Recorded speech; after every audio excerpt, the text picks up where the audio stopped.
Hey y'all, so today I want some sauerkraut, and so I'm pulling this jar out.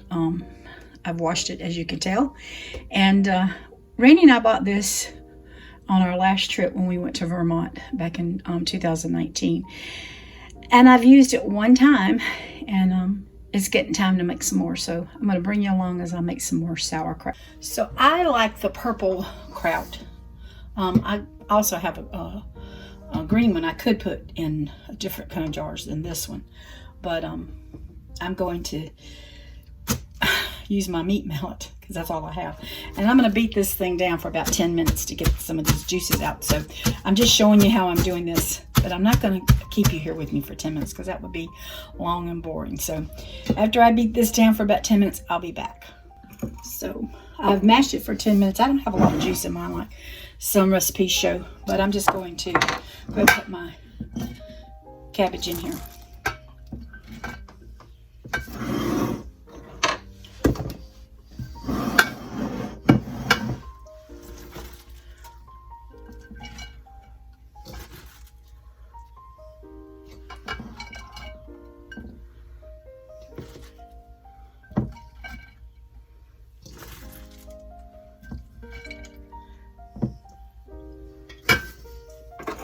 Take my little heat cleaver and kind of beat it down in there a little bit.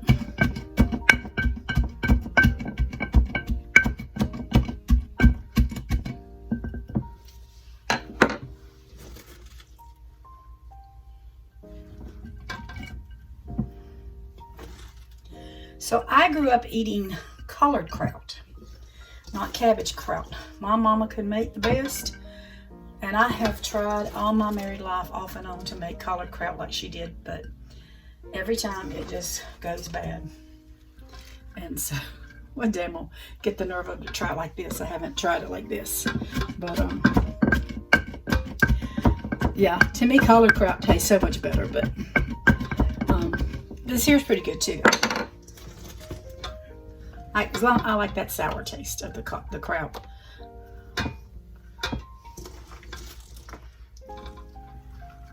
That's why when I eat collards, I put vinegar all over my collards. Which I don't understand. Two of my boys put vinegar on their collards as well, but they won't eat collard kraut. All right, I'm gonna put this over here for just a second. See what little bit of juices I got, if I can get it in there. This one I beat it for 10 minutes, but it just didn't get a lot of juice in it, but that's okay.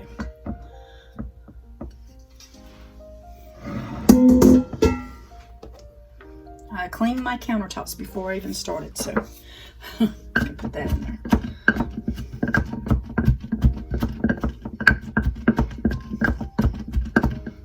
Now, some people will use canning salt or kosher salt, and the recipe calls for sea salt, so I use a Celtic sea salt, and that's what I'm going to be putting in. It says 3 tablespoons of salt. That seems like a lot of salt to me, y'all.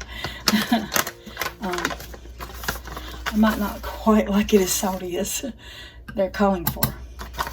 But I'm going to try it with 3 tablespoons. I don't think I put that much last time. All right, so we got our cabbage in there. I'm trying to get these little pieces to go down. So these comes with these little weights, and so I'm just going to stick them down in there before I add any water, and try to get that to hold everything down. Because anything floats up, if it comes up, it's got to come out. I remember my mama making the collard kraut I told you. She always put boiling water over hers, so I'm going to try this with just tap water and see.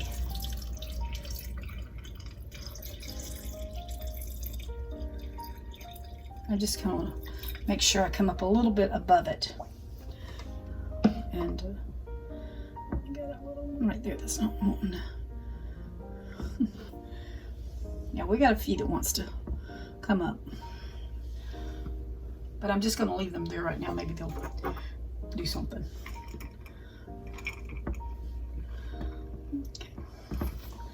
Okay. Got that lid secured on there.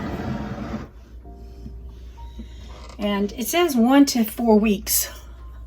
My mama always loved her kraut 6 weeks. And I think last time I made mine, I did 6 weeks. I've got some that I see that need some little attention here.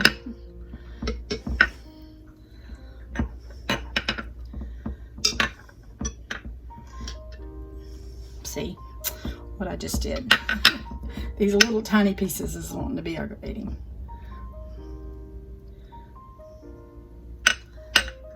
Now, if Mama does it, it ought to be good enough to do it, right? So, I think, and I'm not trying to be ugly to anybody, but I think my mama knew what she was doing from old school more than a lot of, and I learned a lot off of YouTube, but I think my mama might have knew a thing or two more than a lot of what's on YouTube. So I think what I'm gonna do is add a little bit more water because I want my weights underwater. Okay, so I'll come in and get those little ones off. I'll check them every day. Has to be checked. What I'm gonna do is get me a piece of freezer tape and put on here the day that I started. And if I do 6 weeks, I'll put what the 6 weeks mark is. But like I said, it may come off before then, but you know, I just know Mama did it 6 weeks, so that's kind of what I want to do. So for what I forgot to do is to show you that I took this little top off and I had to put water in it, and you don't go up above the little thing. I forgot to do that. But also, I was looking at the box. The other thing said anywhere from 2 to 3 weeks, 4 weeks. But my box said anywhere from 4 to 6 weeks, and 6 weeks is what I told you my mama always done. I'll probably go in tomorrow and get those little pieces off because that can make mold, and we don't want mold. So here's the magic of TV land, right? Nah, those are still making. This is some I made. I told you, I've only made one batch, and I made this. It's been in my refrigerator since 2019 because I made it right before Randy got sick, just a few weeks before he went to the hospital. And it's delicious. There's what a bowl of it looks like. Oh, and yeah, it's so good. But I will tell you, it keeps really well in the refrigerator as long as you keep it covered with the juice. I love to drink the juice just as much as I love to eat the kraut. But if you start drinking on that juice and you leave the kraut sticking up, mold will get on top, because I had another little jar of this that I drank too much juice and it started molding. But as you can tell, I said this has been in the refrigerator for 19, 20, 21, 22, 23. That's 4 years, y'all. And it's still, I eat off of it. So I'm here. So it's obviously not hurting anything. That's the luxury of home canning and eating your own food. So, but anyway, like I said, I'm going to mark this, and I may do some shorts or something, let y'all know how it's coming along. But I definitely, if you like sauerkraut, this is definitely one to try. Like I said, I want to try the collard at some point, but right now collards are not in, so I'll wait on that. But anyway, I hope you will enjoy making sauerkraut and enjoy eating it as much as I do. Y'all take care, and God bless.